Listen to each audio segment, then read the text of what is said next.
ஆழ்வார்பேட்டை ஆண்டவா அப்படின்னு ரசிகர்கள் வாழ்த்து கோஷம் இடுவதை சற்றே நமட்டு சிரிப்போடு ரசிப்பது ஆண்டவனே இல்லை என்று சொல்கிற கமலின் சுவை முரண்.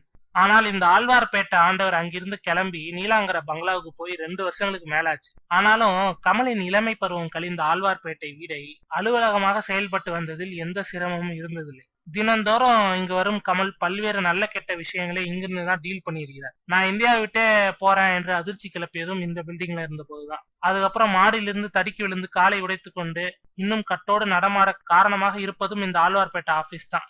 நிற்க இனிமேல் இந்த ஆபீஸும் சரி, நீலாங்கர பங்களாவும் சரி, ஏன் சென்னையே சரி, கமல் பாதம் படுவதற்கு காத்து கிடக்க வேண்டும்.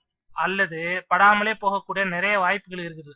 காரணம், மகாபலிபுரம் தாண்டி கல்பாக்கத்திற்கு முன் சுமார் 50 ஏக்கர் பரப்பளவில் பிரம்மாண்டமான இடத்தில் வீடு கட்டி வருகிறார் கமல். சென்னையிலிருந்து ரொம்ப அருகில் 70 கிலோமீட்டர்ஸ் தள்ளி அமைந்துள்ளது இந்த இடம். வீடு மட்டும் இல்ல, சினிமா ஷூட்டிங்க்கு தேவையான சகல வசதிகளும் கொண்ட ஹாலிவுட் ஸ்டுடியோவின் மினியேச்சர் போல தயாராகி கொண்டிருக்கிறது அது. இவர் மட்டுமல்ல, இவர் அலுவலகத்தில் இதுவரை வேலை பார்த்து வந்த பணியாளர்களுக்கும் அங்கே வீடு கட்டி கொண்டிருக்கிறாராம் கமல். வேலை செய்யறவங்களுக்கே வீடு கட்டி கொடுக்கிற கமல் தான் மகள்களுக்கு கட்ட மாட்டாரா என்ன?